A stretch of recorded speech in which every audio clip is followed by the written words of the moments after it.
kita akan bicara menilai efektivitas materi komunikasi. Jadi kita menguji. Dalam bahasa asingnya itu dikatakan testing communication material. Bisa kita katakan menilai, bisa menguji, ya nggak apa-apa lah. Pokoknya apakah materi komunikasi yang kita produksi itu efektif atau tidak? Saya yakin banyak sekali materi komunikasi yang tidak banyak gunanya, yang tidak efektif. Dibuat poster ratusan biji disebarkan ke sana kemari, nggak ada yang baca.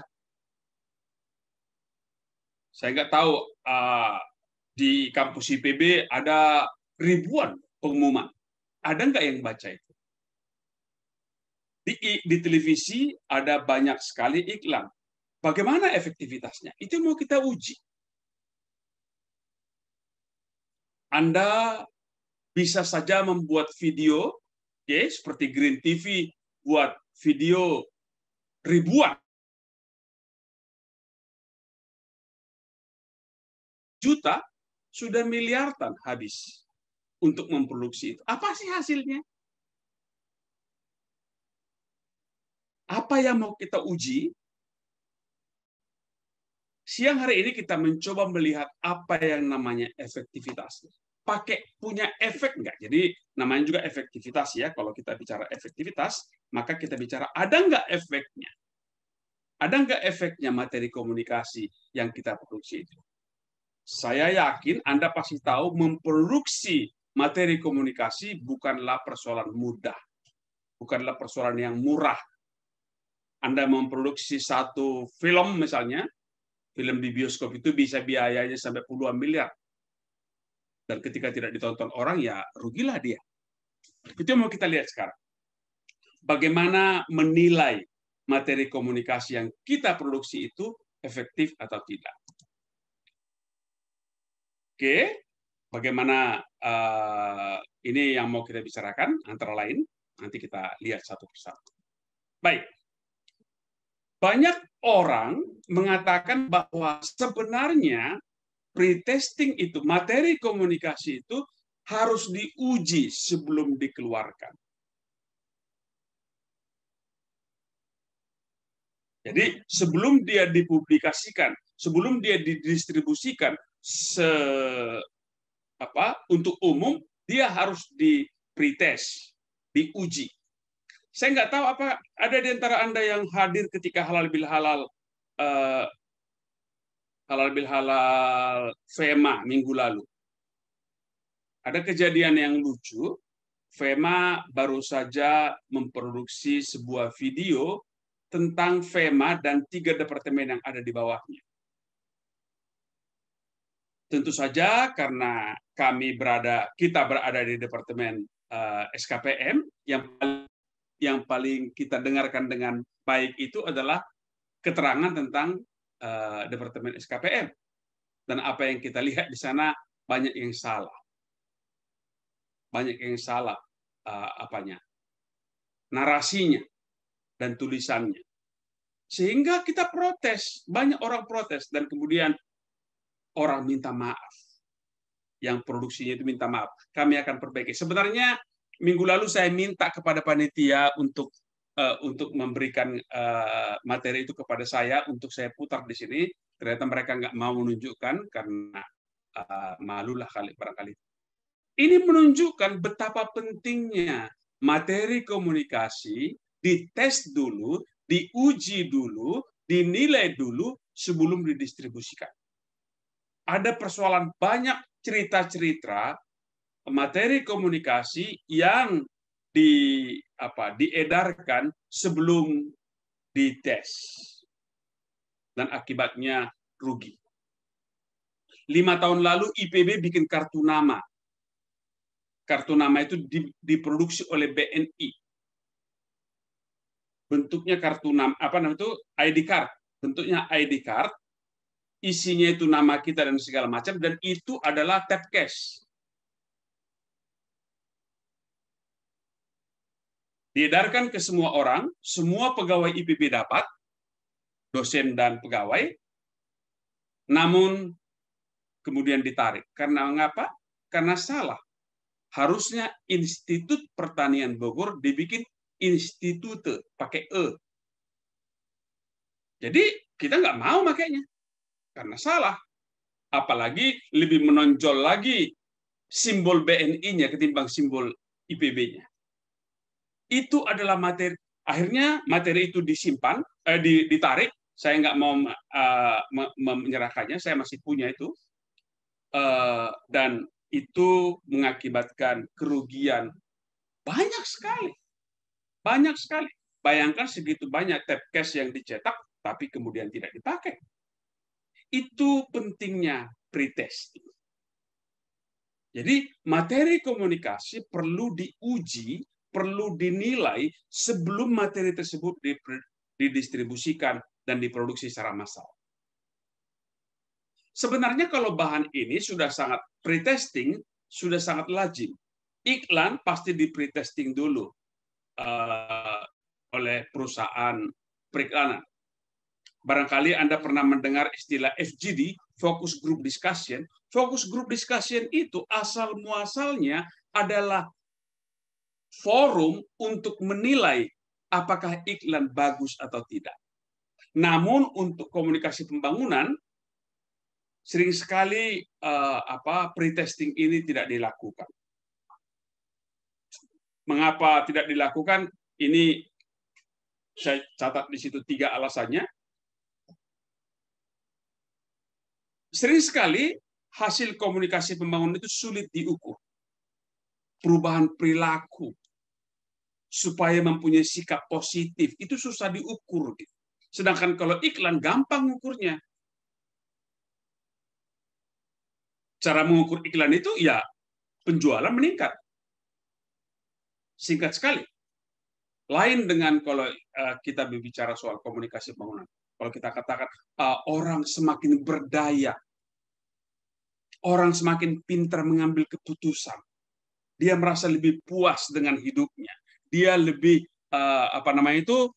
komunitasnya lebih akrab. Itu kan hal-hal yang susah diukur secara kuantitatif. Karena itu banyak orang segan melakukan pretesting ini. Dan hasil komunikasi pembangunan tidak segera, tidak serta-merta. Hari ini ada penyuluhan, besok orang langsung sejahtera. Enggak. Jarak antara proses komunikasi dengan perubahan perilaku itu ada. Dan banyak sekali variabel lain yang tidak bisa dikontrol. Dan itu, program-program komunikasi pembangunan itu biasanya orientasinya jangka panjang.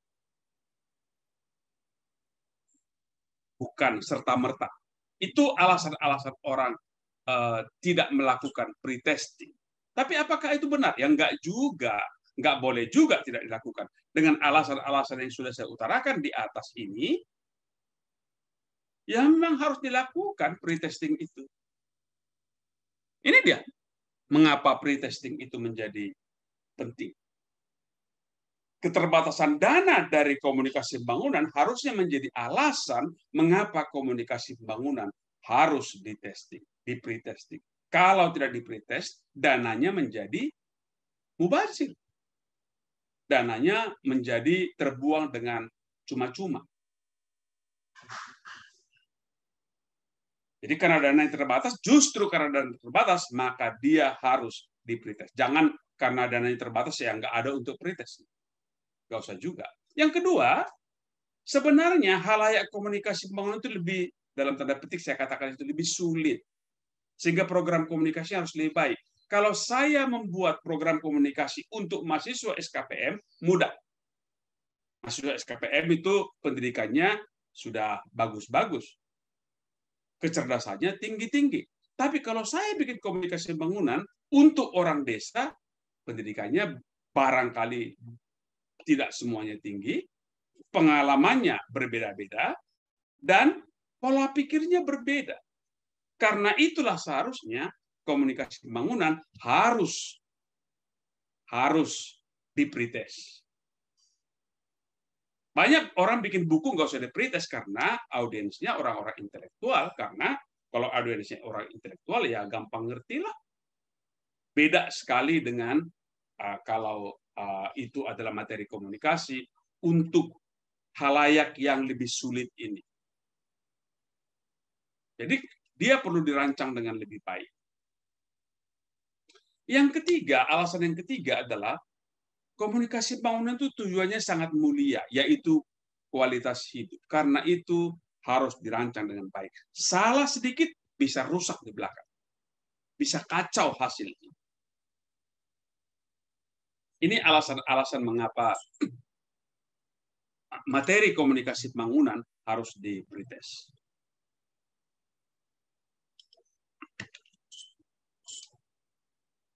Baik. Sampai di sini.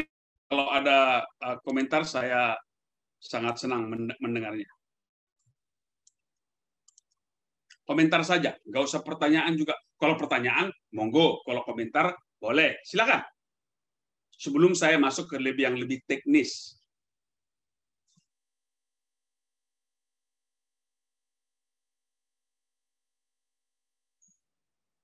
Halo? Masih adakah yang dengar saya? Masih, Pak. Masih, Pak. Udah jelas-jelas saja, nggak ada persoalan dari materi yang sudah saya utarakan. Jelas, Bapak. Oke, kalau sudah jelas saya teruskan sekarang. Sekarang apa yang diuji? Ini alat uji ini bisa juga Anda buat untuk menguji apapun. Banyak mahasiswa saya misalnya menguji Instagramnya toko Anu. Menarik nggak Instagram toko Anu itu? Biasanya kalian menilainya, mahasiswa saya, beberapa yang saya uji, menilainya pakai AIDA.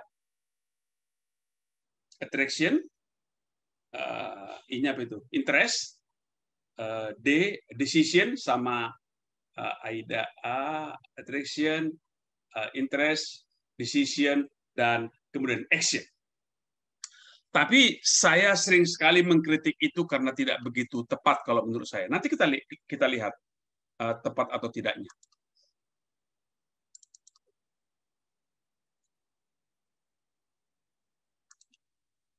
Mari kita lihat satu persatu. Apa yang kita uji? Apa alat uji? Apa yang aspek-aspek apa yang ingin diuji? Ini dia komponennya. Ada 5 komponen efek dari materi komunikasi. Materi komunikasi itu bagus atau tidak, ada 5 komponennya. Attraction, comprehension, acceptability, self-involvement, and persuasion. Attraction itu, apakah materi itu menarik perhatian dan mampu mempertahankan perhatian khalayak. Misalnya, Anda masuk ke gerbang IPB, lihat di situ ada banyak poster. Posternya menarik perhatian enggak?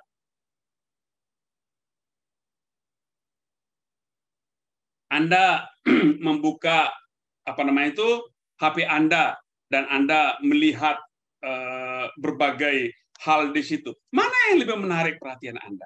Itulah yang namanya attraction. Menarik enggak? Anda masih ingat ya pada pelajaran pelajaran yang terdahulu ketika di bab 2 kalau saya tidak salah, Anda masih ingat bahwa salah satu unsur dari teknologi komunikasi yang sekarang sedang heboh ini adalah soal hype. Orang suka yang hype. Mengapa orang yang suka yang hype? Karena itu menarik perhatian, heboh dia. Maka itu banyak orang suka melihat TikTok yang seru-seru, orang joget-joget yang tidak tahu saya apa gunanya. Tapi itu atraktif, itu menarik. Saya kadang-kadang agak risih juga. Ada kadang-kadang materi komunikasi yang baik, tapi di depannya itu judulnya provokatif, nggak sesuai antara judul dengan isinya. Atau sebaliknya, ada judulnya bagus, hasilnya tidak ada. Ada hasil isinya itu bagus, tapi judulnya nggak menarik. Penampilan awalnya tidak menarik, tidak atraktif dia. Nah, ini yang pertama diuji. Apakah materi itu menarik perhatian? kalau Anda melihat poster, kalau Anda melihat gambar, apakah gambar itu menarik atau tidak? Kalau Anda nonton katakanlah Anda tidak nonton televisi, kalau Anda buka YouTube dan kemudian ada iklan mula-mula, tertarik nggak Anda dengan iklannya itu? Atau Anda skip saja? Kan itu yang Anda dilakukan sekarang. Ada video, Anda menonton YouTube, lalu ada iklan di situ. Lalu ketika iklan itu ada, Anda tidak nonton atau skip advertisement. Kalau Anda skip advertisement, berarti iklan itu tidak menarik. Tapi ada iklan yang menarik, suka kita nontonnya. Itu namanya attraction. Yang kedua adalah comprehension. Apakah pesan dapat dimengerti dan mana yang sulit dimengerti? Jadi misalnya, tadi sudah menarik nih, posternya menarik. Sesudah menarik, isinya dimengerti nggak? Saya tidak tahu apakah Anda pernah melihat ada poster yang menarik, tapi kita nggak tahu mau ngapain sih, ada apa sih? Itu unsur yang kedua, comprehension. Apakah pendengar Anda itu atau pembaca Anda, penonton Anda mengerti apa yang Anda ingin sampaikan? Ini persoalan yang kedua. Persoalan yang ketiga yang harus diuji sebelum itu diedarkan adalah acceptability. Ada nggak pesan itu yang tidak sesuai dengan budaya lokal, atau dianggap salah, atau bisa dianggap disalah mengerti? Saya tidak tahu Anda ingat nggak ketika Indonesia merayakan 17 Agustus ke-75, jadi tahun 2020 yang baru lewat.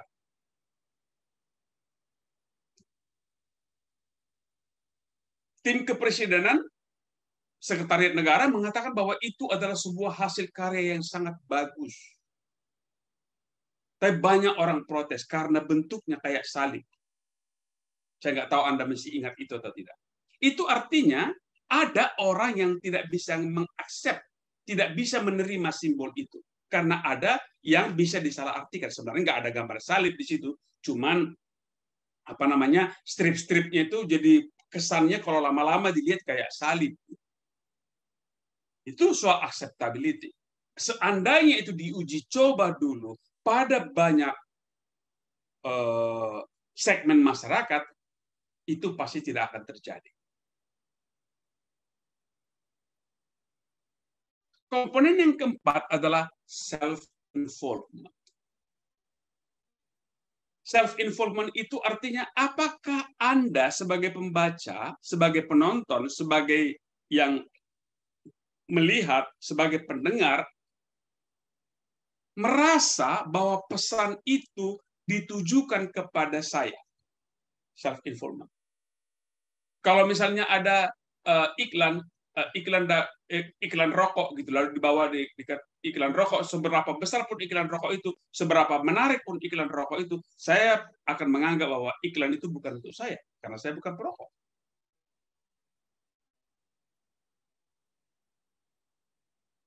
Jadi, merasa nggak orang itu ikut diajak ketika nonton?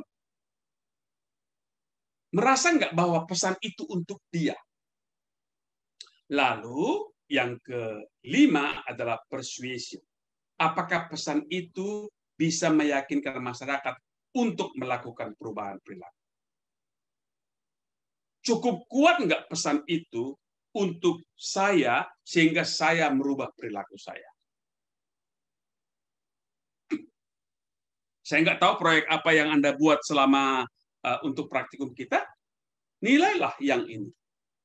Bagaimana attraction-nya, comprehension-nya, acceptability-nya, self-involvement-nya, dan persuasinya, daya persuasinya.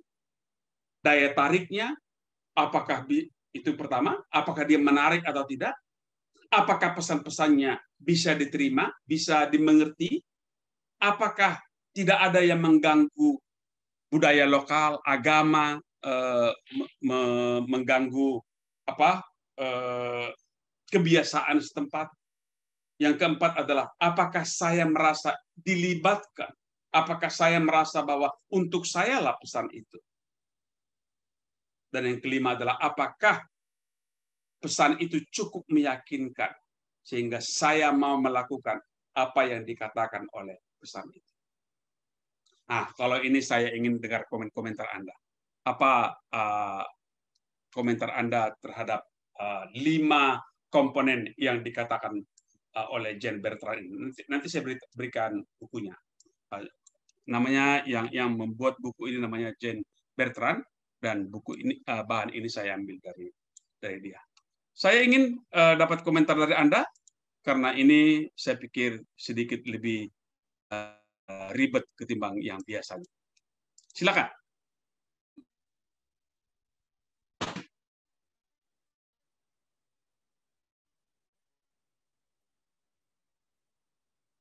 J. Sepi amat. Saya boleh, Pak. Ya, Anissa, silakan Anissa. Nah, kalau ini komentar aja kan, Pak. Tadi contohnya cukup bagus sih tentang iklan yang ada di YouTube. Saya juga kadang iklan tuh sering saya lihat, tapi nggak banyak. Yang sering saya lihat tuh cuma sedikit, kayak contohnya iklan yang kreatif gitu. Benar kata Bapak, yang ada attraction, terus yang sampai comprehension. Tapi ada juga yang iklan itu kadang nggak sampai yang paling bawah itu, Pak, nggak sampai persuasion. Maksudnya tahapnya itu masih 1, 2, 3 atau 1, 2, 3, 4 gitu. Masih belum semuanya gitu. Jadi ada iklan yang memang tertarik banget untuk dilihat sampai selesai gitu, baru nanti nonton YouTube-nya selanjutnya lagi. Itu aja sih, Pak. Mungkin tadi contohnya lumayan menarik karena tentang relate juga sama kita-kita yang sering nonton YouTube gitu. Oke, makasih Anissa. Biasanya diapain? Di skip kalau nggak menarik. Di skip Iya, atau dipercepat, Pak, atau dipercepat kan? Iya, bisa. Gitu ya. Oke, silakan. Makasih Anissa. Dan itu memang yang kita lakukan dalam hal iklan. Bayangkan kalau itu berlaku untuk materi komunikasi yang kamu buat. Tiba-tiba materi komunikasi yang kamu buat udah capek kamu membuatnya. Tiba-tiba orang skip. Nyari hati, Pak. Silakan, siapa lagi yang mau berpendapat? Makasih Anissa. Saya boleh, Pak. Lulu. Ya, silakan Lulu. Iya, Pak. Jadi tadi untuk tools-nya buat analisis materi kita lumayan bagus sih, Pak. Emang bagus sih kan. Jadi kan kok menghina kau? Enggak. No, just kidding. Silakan Lulu, Ya. silakan. Kan contohnya kalau saya mau bikin materi untuk digital marketing gitu ya, untuk masyarakat. Nah, itu kan berarti harus dilihat dulu nih kira-kira masyarakatnya itu bisa ngerti nggak ya, kan tadi ada comprehension gitu kan, itu bisa dimengerti atau enggak gitu, karena kan tingkat pendidikan orang beda-beda gitu. Mungkin bahasa kita yang terlalu tinggi jadi nggak bisa diterima gitu. Terus sama yang self involvement juga penting gitu, karena mungkin di situ kita kasih contohnya tentang apa gitu, jualan apa, ternyata si yang target kita ini mitranya jualan apa gitu. Jadi emang harus yang kita buat materinya juga harus yang sesuai sama mereka gitu, biar mereka juga ngerasa ini pesannya pas banget buat mereka gitu sih, Pak. Kemarin contoh yang pas kita lagi cari-cari ide gitu juga kayak gitu, kayak kita bikin apa ya tentang pakainya Facebook atau Instagram atau mau Shopee yang mau kita ajarin kayak gitu. Nah, itu juga jadi kita mikir lagi gitu buat cari yang sesuai sama emang mereka lagi butuhin gitu, Pak. Ya, makasih Lulu. Oke,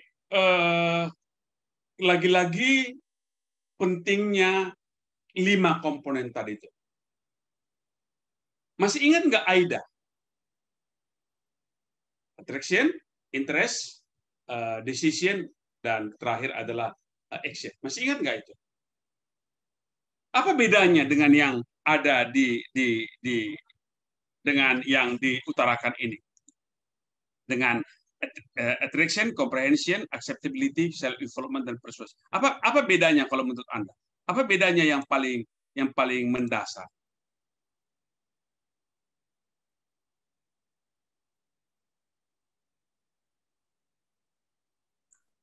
Action mungkin, Pak. Action. Oke.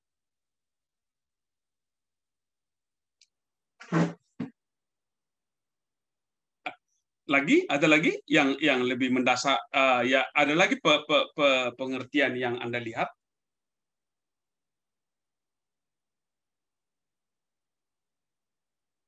Baik, pendapatmu Vicky, setuju saya, tetapi yang buat saya pertanyaan perbedaan yang lebih serius adalah soal tahapan. Kalau menurut saya, ini menurut saya ya, Anda bisa bantah saya, bisa tidak. Kalau kita berbicara AIDA, itu bicara soal tahapan. Setelah menarik, attraction. Sorry, bukan attraction. Sorry. Awareness. Awareness, sesudah awareness baru interest, setelah interest baru decision, setelah decision baru action. Itu 4 tahap menurut AIDA. Dalam banyak sekali evaluasi periklanan itu dipakai. Itu tahapan. Ini tidak. Ini bukan tahapan.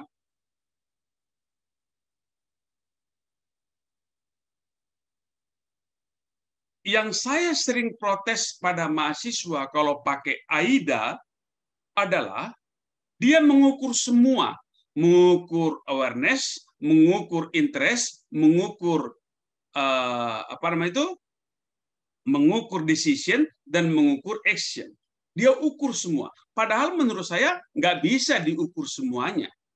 Karena kalau orang sudah sampai pada tahap decision, pasti dia sudah tertarik, sudah aware, pasti dia sudah interest, dan pasti dia sudah mengambil keputusan.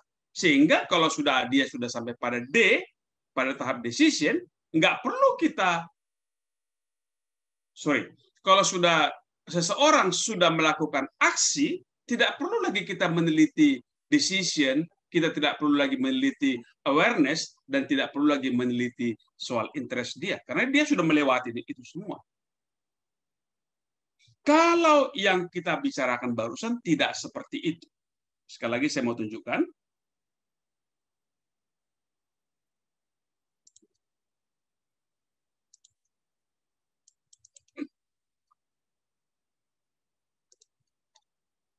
Bisa saja sesuatu yang tidak menarik.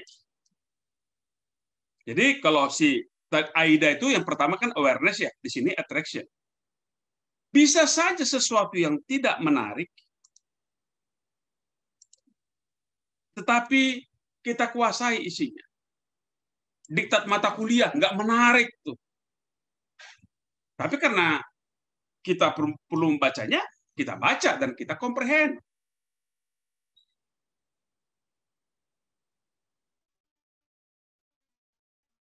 Bisa saja yang kita lemah komprehennya, tapi tidak ada yang kita anggap janggal atau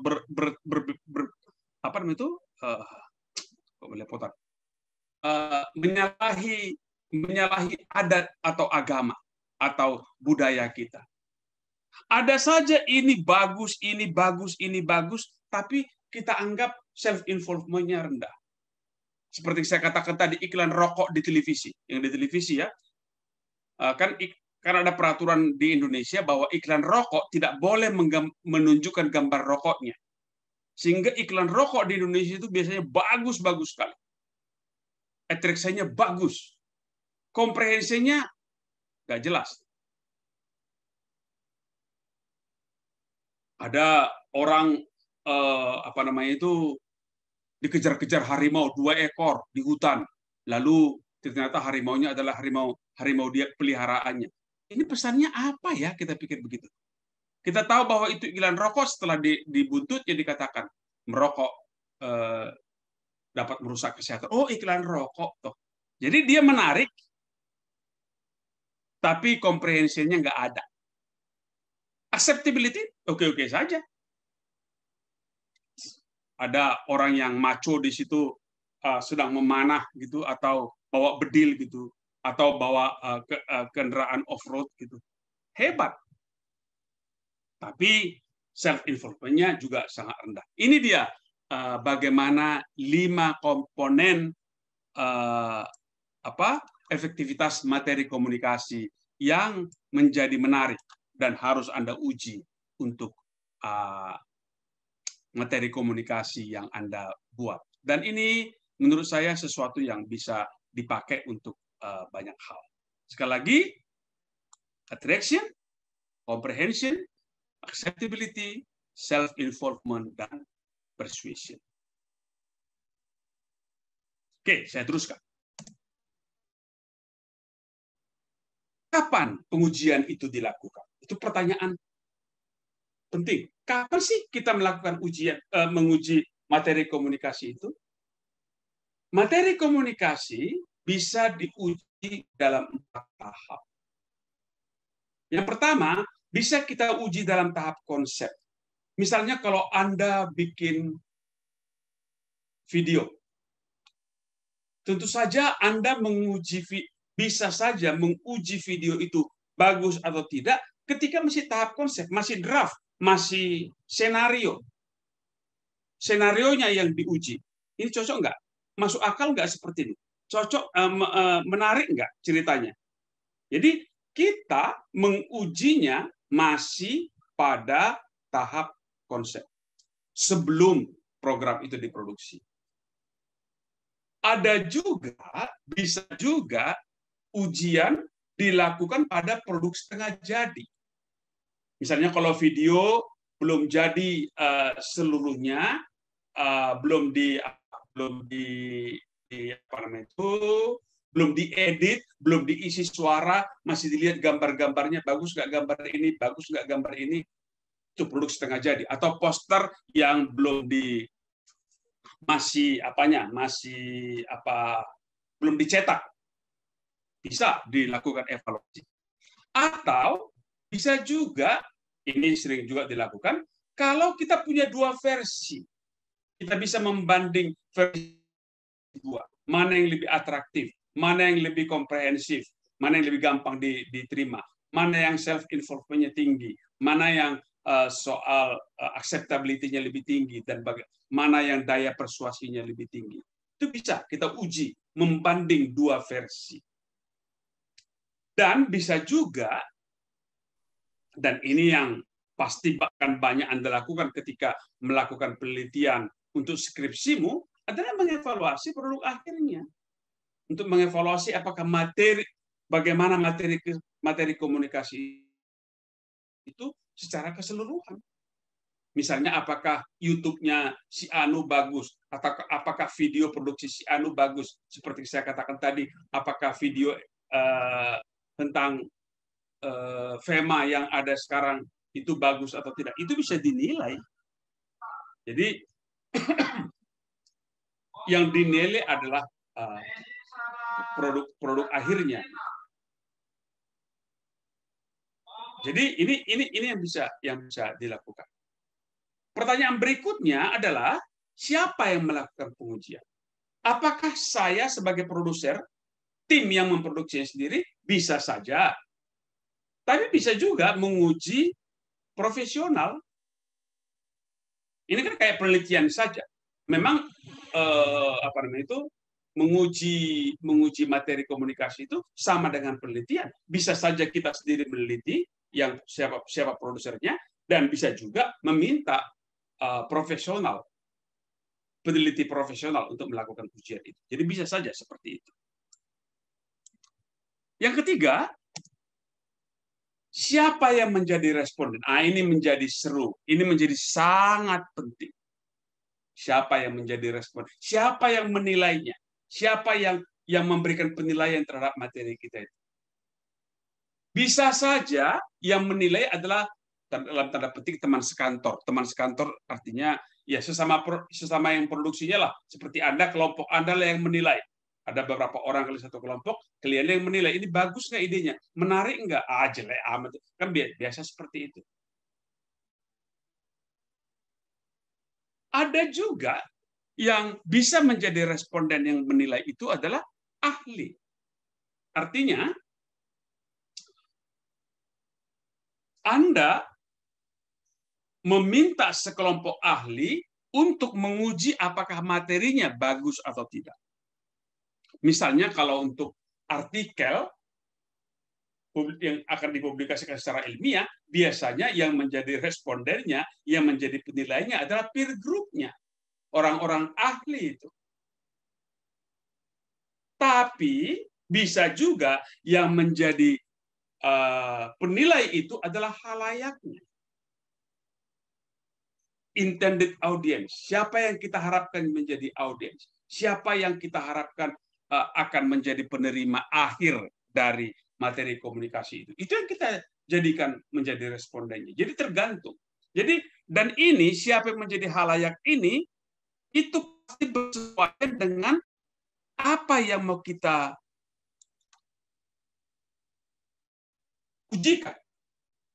Kalau kita mengujinya masih dalam tahap konsep, janganlah langsung ke halayak. Repot itu. Kalau masih dalam tahap konsep, itu bisa dinilai oleh teman sekantor, teman setim, bisa dinilai oleh ahli. Kalau halayak ya belum tahu dong dia, apalagi Anda membuat program materi komunikasi untuk orang desa gitu. Berikan dalam tahap konsep, saya mau bikin ini loh, klien setuju nggak? Bagus nggak kayak begitu? Susah itu, susah mereka membayangkan sesuatu yang belum ada bentuknya. Tetapi kalau ahli, teman satu tim itu bisa. Demikian juga produk-produk setengah jadi. Tetapi kalau produk akhir, biasanya ini lebih gampang kalau yang kita jadikan respondennya adalah orang yang akan memakai produk itu.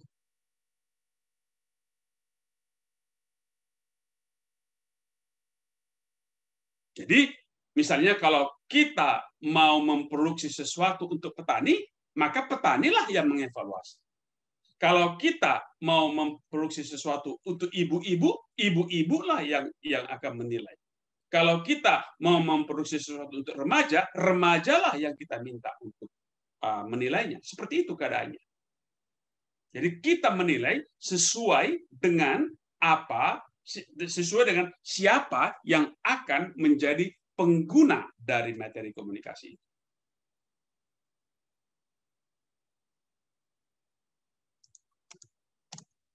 Apa yang bisa dinilai? Semua materi komunikasi yang audio, yang visual, yang audiovisual bisa kita evaluasi. Nanti kita akan nilai bahas satu persatu. Minggu depan kita akan membahas satu persatu bagaimana untuk menilai radio, menilai pamflet, menilai poster, menilai televisi, dan menilai produk-produk audiovisual. Kita nilai satu persatu. Minggu depan kita akan belajar satu persatu cara menilai.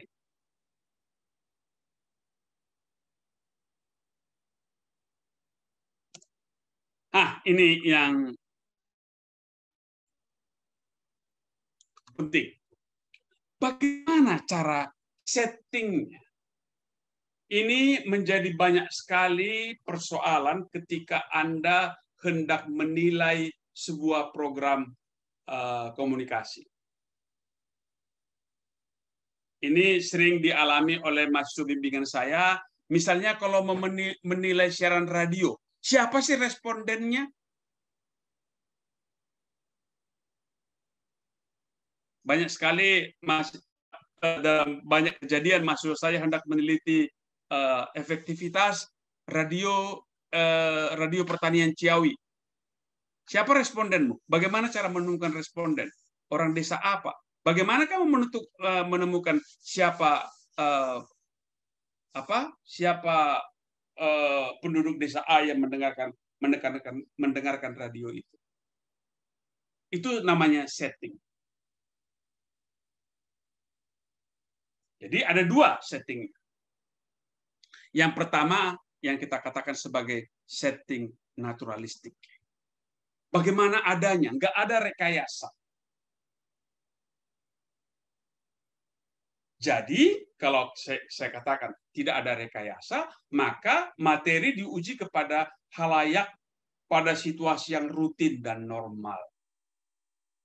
Misalnya kalau Anda hendak menguji iklan layanan masyarakat di radio, ya siarkan saja di radio, lalu tanyakan, kamu dengar radio ini nggak kemarin? Dengar.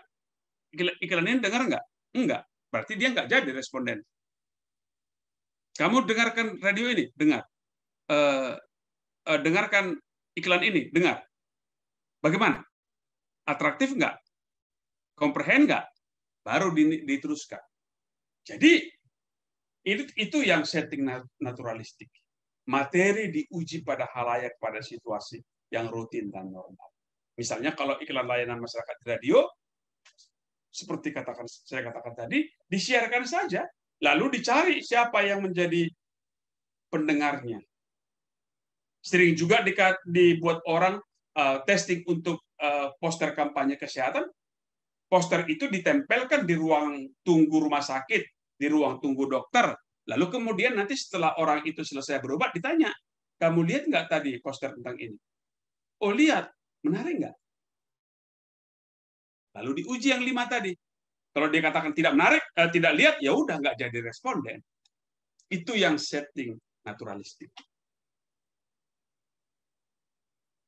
Kalau setting yang kedua, ada 2 setting, adalah setting yang diatur, artificial environment atau force exposure. Karena kita minta untuk mendengar, untuk membaca, atau untuk menonton produk kita itu. Kita minta dia, nih, kau lihat dulu ini, kau baca dulu ini, kau dengar dulu ini. Lalu setelah dia setuju, lalu kita uji apakah dia atraktif atau apakah dia self-informant, apakah dia comprehend, apakah dia segala macam. Anda bisa memaksa, oh tolong buka ya YouTube channel saya ini, tolong lihat video nomor sekian. Lalu saya mau mengujinya nanti. Itu namanya setting yang diatur. Jadi ada setting yang naturalistik, ada yang setting yang diatur. Tentu saja ada perbedaan di antara keduanya. Oke, saya ingin dapat tanggapan Anda. Bagaimana tanggapan Anda tentang setting yang naturalistik dan setting yang diatur ini? Silakan.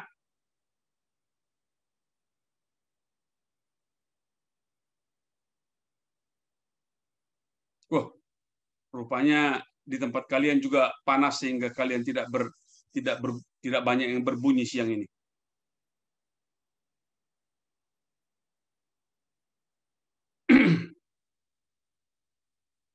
Halo?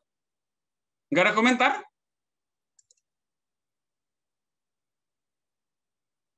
Dari 36 orang mahasiswa tidak ada yang mengomentari kuliah saya? Alangkah malangnya diri saya sebenarnya. Berteriak-teriak di ruangan ini dan tidak ada yang memperdulikan. Apa tidak paham?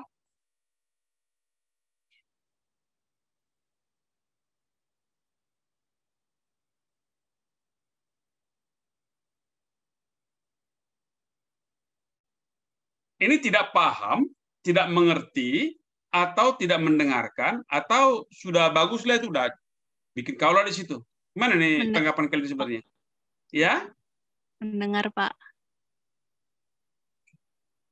Oke, Fitkin dengar. Yang lain? Dari saya juga cukup jelas sih, Pak. Belum ada pertanyaan. Oke. Sekarang pertanyaan saya adalah mana yang lebih bagus? Yang naturalistik atau yang artifisial tadi?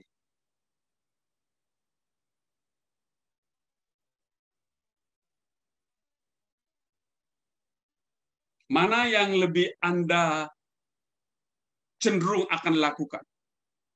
Setting yang naturalistik atau setting yang artifisial? Itu pertanyaan saya. Bisa paham ya pertanyaan saya? Oke, sekarang saya paksa Anda untuk menjawabnya. Mana yang lebih pas menurut Anda sebagai sebuah metode untuk menguji materi komunikasi? Yang naturalistik atau yang artifisial? Silakan.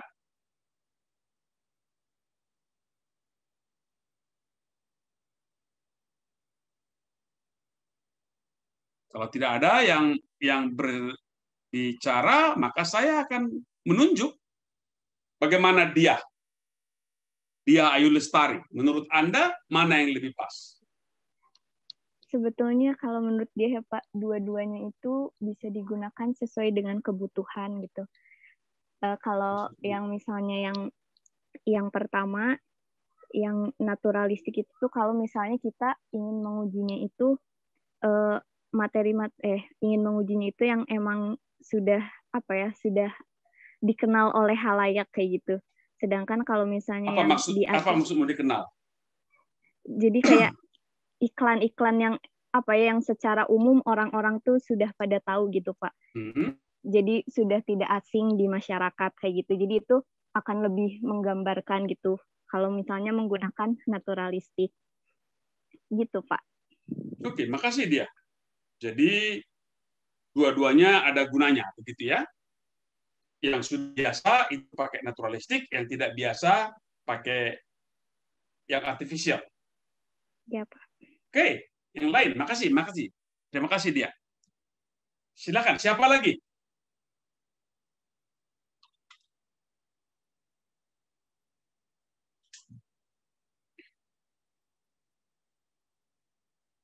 Dani Safa dulu sebelum Fitki. Dani Safa dulu. Iya Pak, hadir. Ya. Kalau menurut saya juga Pak, sama seperti dia tadi ya Pak, dua-duanya itu bisa digunakan Pak, gitu. Baik dua-duanya. Oke. Iya Pak, seperti itu. Makasih Pak. Terima kasih Dani. Silakan Fitki. Saya izin bertanya Bapak. Ya biasanya kan kalau misalnya kita membuat video gitu ya, contohnya membuat video tugas akhir kemarin, itu kan kita ada yang mendatangkan narasumber. Nah, sebelumnya narasumber itu biasanya beliau meminta boleh lihat videonya dulu tidak ya sebelum diupload di media sosial, akan saya periksa dulu. Kalau seperti itu, apakah termasuk setting gitu Pak? Ya. Sebenarnya apa yang diminta oleh narasumber Anda itu adalah salah satu bentuk pretesting. Salah satu bentuk pretesting. Artinya sebelum diedarkan, sebelum dipublikasikan, dia ingin melihat dulu ada nggak misalnya omongan dia yang salah, ada nggak omongan dia yang terlalu cepat, apakah ada yang kurang jelas. Sebenarnya dia sedang melihat itu. Jadi itu adalah satu bentuk pretesting yang oleh narasumbernya sendiri. Itu dia. Itu salah satu bentuk. Makasih, Betty. Ya. Baik, siapa lagi yang ingin berkomentar tentang bagaimana komentar Anda tentang dua setting ini? Mana yang lebih bagus? Kalau tadi Diah dan Dani bilang bahwa dua-duanya bisa dipakai. Akur, setuju. Dua-duanya bisa dipakai. Pertanyaan saya berikutnya, lebih advance dari yang tadi, adalah mana yang lebih bagus? Pak? Ya, Cindy. Kalau menurut pendapat saya sendiri, saya setuju bahwa dua-duanya itu sama-sama bagus dan sama-sama bisa dipakai. Cuma yang saya pikirkan itu lebih ke rasa si yang meneliti itu sendiri sih Pak. Misalnya kayak tadi kan Bapak kasih contoh untuk yang natural itu ketika kita taruh poster nih, terus kemudian dokternya nanya, tadi lihat nggak sih poster itu gitu. Itu benar-benar membuktikan apakah poster itu kalau masuk ke AIDA gitu ya, misal dalam berkomunikasi, benar nggak sih poster itu memang menarik interest-nya mereka, benar nggak sih poster itu bisa menaikkan awareness mereka gitu. Kita bisa benar-benar lihat gitu. Tapi kalau di setting, kalau saya sendiri, itu rasa puasnya atau rasa validitas ke diri saya sendiri itu kayak bakal lebih lebih kecil dibanding kalau itu naturally happen gitu. Kalau menurut saya sih gitu Pak. Terima kasih, Cindy. Soal soal validitas data, soal keterandalan data. Apakah data itu terandalkan atau tidak? Oke, good point. Terima kasih, Cindy. Silakan. Siapa lagi yang mau berkomentar tentang mana yang lebih bagus? Mana yang lebih bagus? Yang naturalistik apa yang artifisial?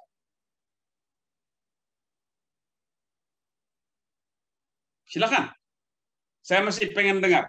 Dan dari tadi yang berbicara ini sudah ada kira-kira 8 yang saya tangkap, yang saya tulis di sini, semuanya perempuan. Apakah kawan saya laki-laki menunaikan tugas-tugas kenegaraan yang penting yaitu tidur?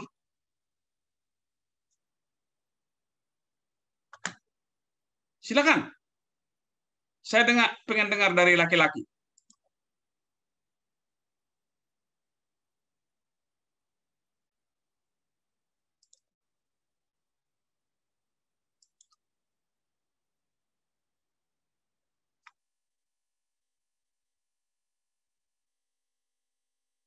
Halo, laki-laki. Nabil.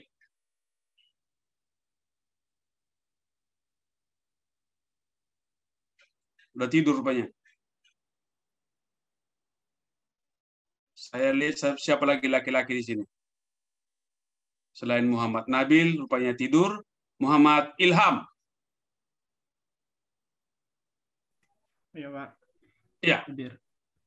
Gimana? Anda baru bangun apa baru gimana? Enggak, menyimak. Ya, apa komentar Anda? Menurut Anda apa perbedaan antara yang naturalistik dengan yang artifisial itu? Perbedaan. Iya. Kalau mana yang lebih terandalkan? Yang lebih, menurut saya yang naturalistik lebih ini kan, karena tadi naturalistik kan kalau yang di setting tadi kan dia kayak dipaksa ngelihat gitu terus nilai kan Pak.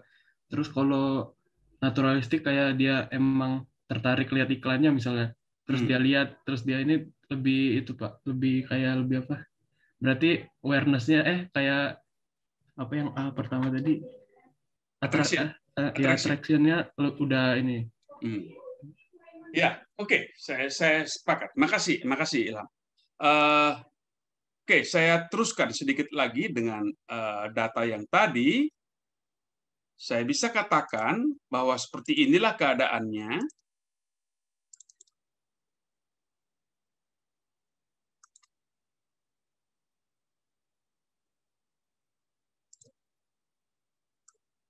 Sehingga kalau kita mencoba membandingkan,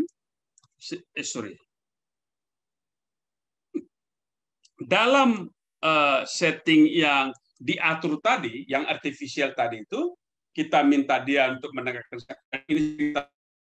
Saya pernah melakukan penelitian kayak gitu, dibawa saja rekaman siaran radio, lalu diperdengarkan kepada mereka, dan kemudian saya uji yang lain-lain itu. Untuk video juga seperti itu. Dan ini perbedaannya. Kalau kita melihat perbedaan antara dua pendekatan itu, aspek natural, yang pendekatan yang naturalistik dengan pendekatan yang tadi. Kalau kita melakukan yang naturalistik, maka saya sebagai penguji bisa mengatur dalam tanda petik, mengendalikan responden saya. Tolong lihat ini. Perhatikan, menarik atau tidak. Sedangkan kalau yang artifisial, yang diatur tadi, maka saya bisa mengendalikan siapa responden saya. Kalau yang naturalistik, nggak bisa. Jadi kalau umpamanya yang naturalistik itu, ya saya bikin poster di ruang tunggu, atau saya pasang video di channel YouTube siapa gitu yang akan saya uji. Saya tidak punya kapasitas, saya tidak punya kesempatan sama sekali untuk menilai, untuk mengendalikan siapa responden saya. Sehingga kendali saya terhadap responden menjadi sangat rendah. Beda dengan yang diatur. Saya mengatur, kamu lihat dong video ini. Menarik nggak? Gambarnya menarik nggak? Warnanya bagus nggak? Kombinasi warnanya bagus atau tidak? Itu saya bisa langsung tanyakan kepada dia. Karena saya sebagai seorang peneliti bisa mengendalikan siapa yang menjadi responden saya. Dan karena itu, saya lompat ke bawah ini, sampelnya, dalam tanda petik, frame sampelnya menjadi sangat besar. Mengapa sangat besar? Seperti saya katakan tadi, kalau saya ingin meneliti efektivitas poster di rumah sakit, misalnya di ruang tunggu rumah sakit, maka saya akan tanya, kamu tadi lihat poster nggak?